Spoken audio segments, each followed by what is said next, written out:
téléspectateurs de l'audience Vision Santé, bonjour. Nous voici cet après-midi pour une autre émission Consultation d'experts.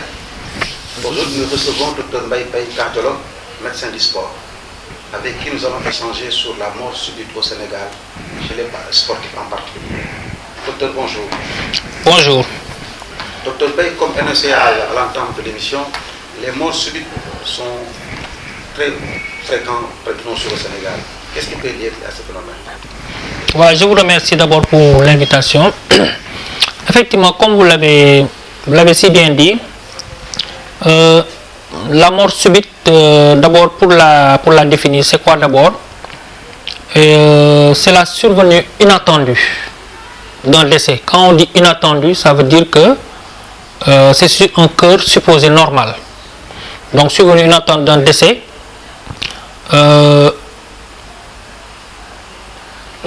donc touchant un sujet qui a un cœur apparemment normal, dans l'heure suivant le début des symptômes.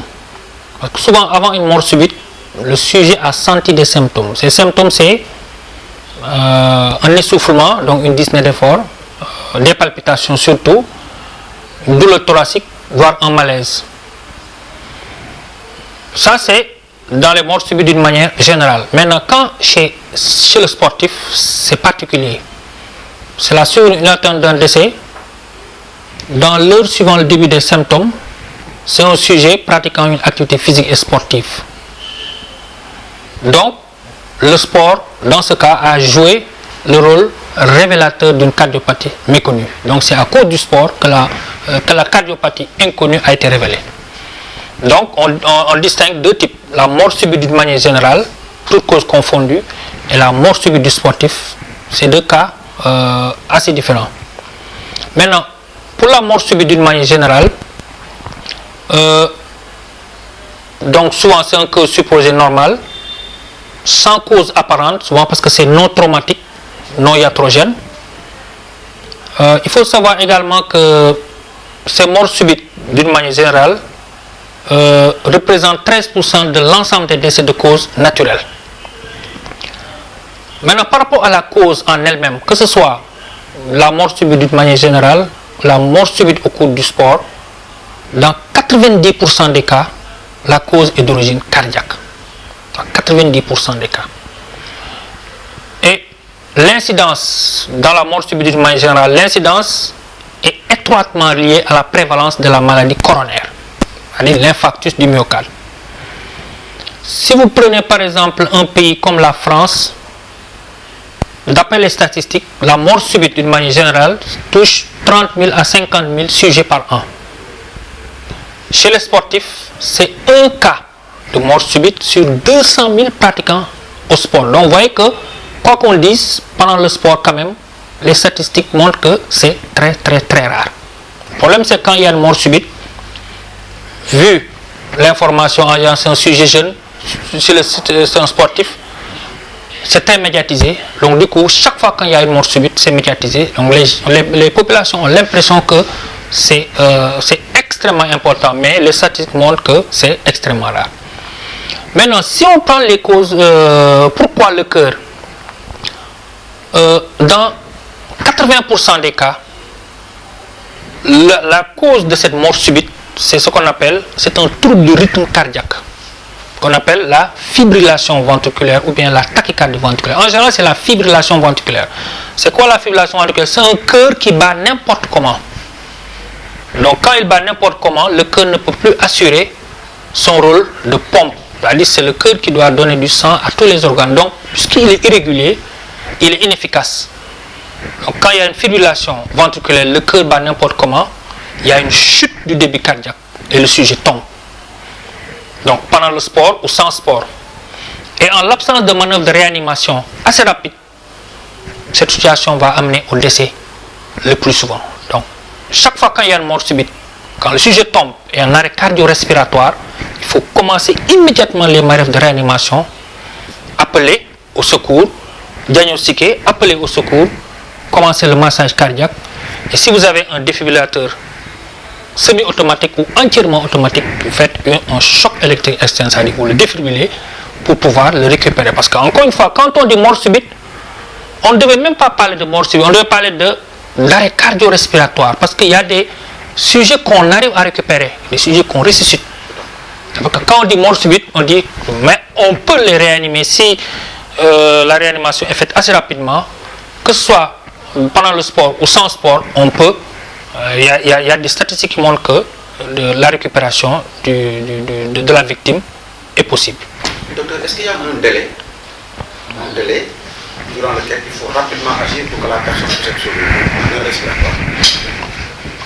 Vous savez, nous, quand il y a un arrêt cardiaque, on dit que le diagnostic doit être fait en 10 secondes.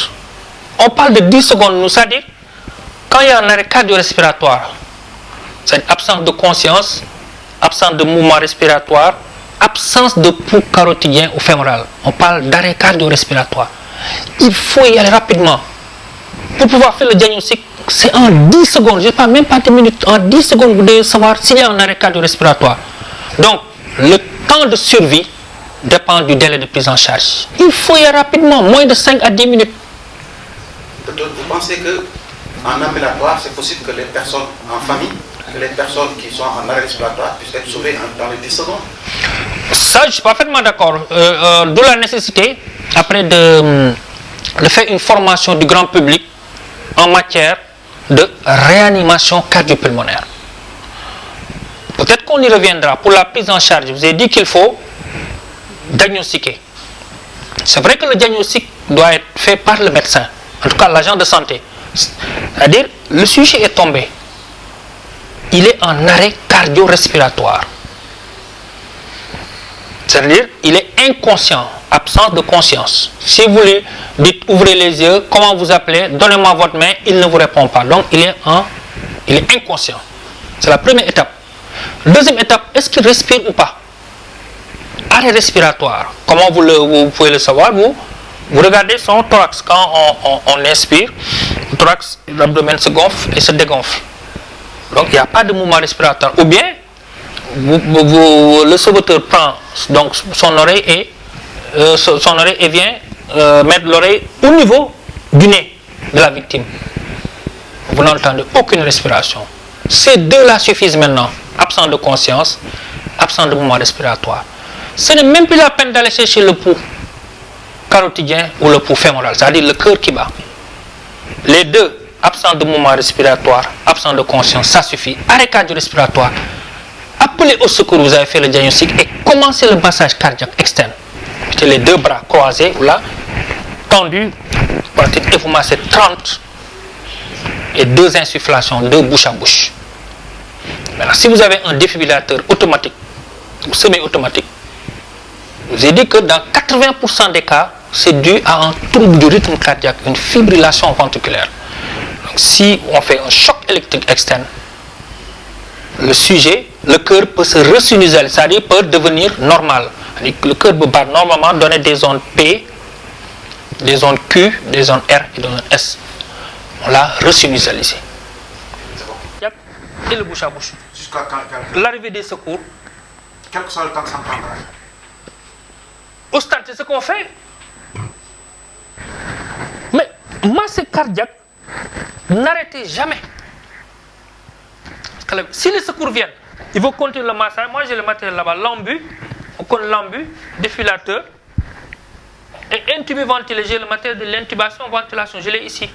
Mais docteur, en domicile, est-ce que c'est possible de faire un massage cardiaque et d'évacuer le patient en milieu hospitalier?